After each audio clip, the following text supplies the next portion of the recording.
Xbox Game Pass is an awesome and ever-growing library where PC players discover new gems to test out their hardware. And like ROG gear, it moves fast. Here are the newest drops you should check out, featuring Christian Horner, climbing, and spin-offs of spin-offs.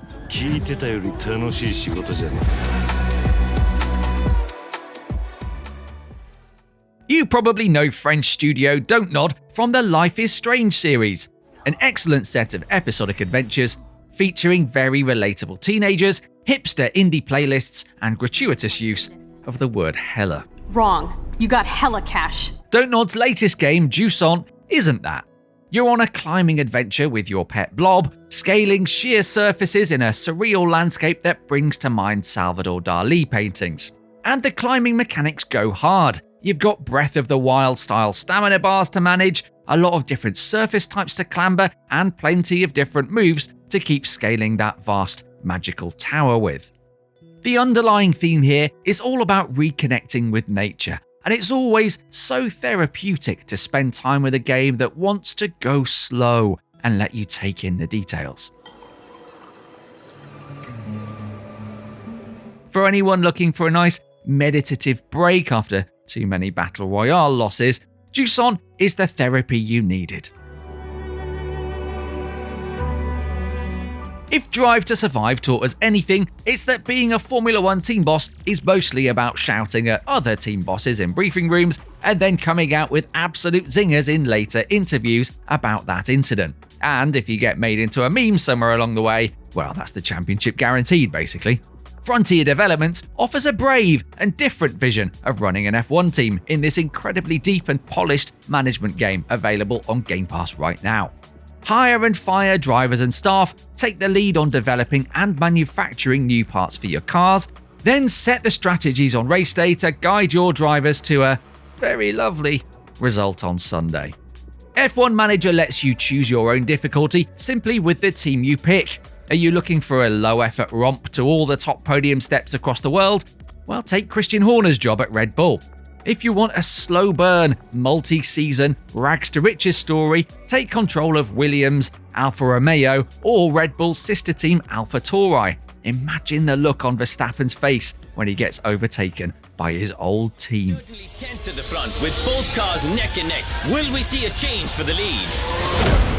Now for something totally different. Frog Detective is basically Knives Out. If Knives Out exclusively starred animals with amazing deadpan comic timing, and instead of grisly murders to solve, there's a sloth who reckons that he might be being haunted. So not loads like Knives Out, admittedly. The puzzles won't keep you up at night here. They're just there to keep you interacting with the world and hoovering up the amazing, absurd situations that crop up whenever you get chatting to someone. There's just something brilliant about using your magnifying glass on someone's face and then watching them smile benignly back at you, isn't there? Now that the mystery is complete, all 3 episodes are available on Game Pass, taking you from a possibly haunted beach to the Wild West via the Twilight suburbs. Each episode is about an hour long and just impossibly wholesome fun.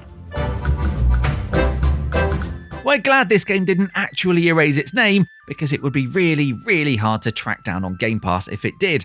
On the other hand, it wouldn't have been the worst idea if, like a dragon Gaiden, the man who erased his name had at least dropped a few words from that exceptionally long title. We digress. This is another one of those spin-offs from the Like a Dragon series, which is itself a spin-off from the Yakuza series. But the end result is that we've got iconic Yakuza characters like Goro Majima, Taiga Saejima, and the 6th chairman of the Tojo clan himself, Daigo Dojima, in a totally separate, non-canon brawler game. Well, we say non-canon, and while it's true that the events here aren't narratively part of the Yakuza lore, it definitely feels like a greatest hits compilation from that series. You've got martial arts against mobs of suited goons, you've got your karaoke, and plenty of other downtime options around Sotenbori and Yokohama, like cabaret clubs, and yes, glad you asked, the remote control car racing is very much here too. Plenty to do then. If you're looking for one of those long-haul, life replacement experiences on Game Pass, this is it.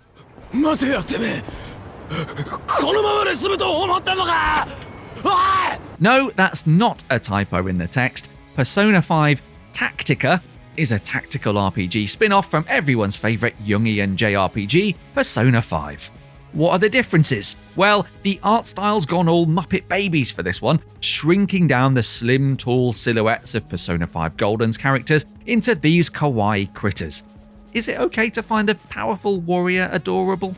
More significantly, the combat system's now turn-based and takes place on grids, lending a more strategic flavour than the real-time battles from the original game. You'll need to position your party smartly like a schoolyard Sun Tzu, and if you manage to flank them and get them out of cover, you can unleash special attacks for massive damage, and massive satisfaction, obviously. The story isn't the same saga that P5 Golden offers, but it's voice acted brilliantly, scored with yet another incredible soundtrack, and presented with all those trademark visual flourishes that make even the menu screens a thing of joy in this series. Tactical RPGs like this are perfect for taking with you on your ROG ally and whiling away a long journey or a trip away from your usual gaming setup. Get it loaded up via Game Pass. Football Manager is an entire simulated universe of the world's most popular sport, running entirely within your PC. And that's not hyperbole, honestly. The player database is famously massive and super accurate, so much so that real scouts use it now. But there's also, well, everything else. The agents, the physios, the dressing room rifts and the media biases. Within these simple menus, you've got so much drama, you could write a soap opera about it. And it's on Game Pass, lucky us. New to this 2024 release are a revamped transfer system and smarter AI managers with better recruitment strategies. There's also a new set-piece tactic creator for boffing in those corners like Beckham era Man United, and improvements to the match engine that make it all look that bit more like, football. The joys really are endless with the Football Manager series, taking York City FC up through the English lower leagues to Champions League glory, inheriting the massive transfer budgets of teams like PSG or Newcastle and going after the world's biggest players, or starting unemployed and just seeing where in the world you end up. It's a seriously good deal that this has appeared on Game Pass, and it's perfect for both desktop and laptop gaming. Right, so you're a small-town skateboarding legend with a long list of exes, and you've just had to move back to that small town full of spurned lovers. Gonna be awkward. What it's also gonna be is extremely original and human. Thirsty Suitors is a genre mashup that has you battling, skating, cooking South Asian cuisine, and reconciling with your former partners as though that's just the most natural thing in the world for a game to do. Jala's got a lot to handle here, and all the characters she interacts with make the game world feel really fleshed out and lived in, even though it's presented in such a stylized, larger-than-life manner. There are some really tricky topics in here that you don't see crop up in games very often, like parental disapproval and leading on the aforementioned Thirsty Suitors, and that makes this a real singularity on the Game Pass library. It's a different voice in among all the shooters and long-running franchises, so load it up and start building some bridges with your exes. This has never happened to me before. Yeah, that's what they all say. If you made it this far, you're one of the true homies, and this message is just for you. Thanks for watching. Just for sticking with it, have some bonus picks. It's been out for a while, but definitely check out Norco, and Amnesia the Bunker is a horror classic already, and they're both on Game Pass. How amazing is that? You're welcome. Leave a like and subscribe if you're not already, and we'll see you in another ROG video.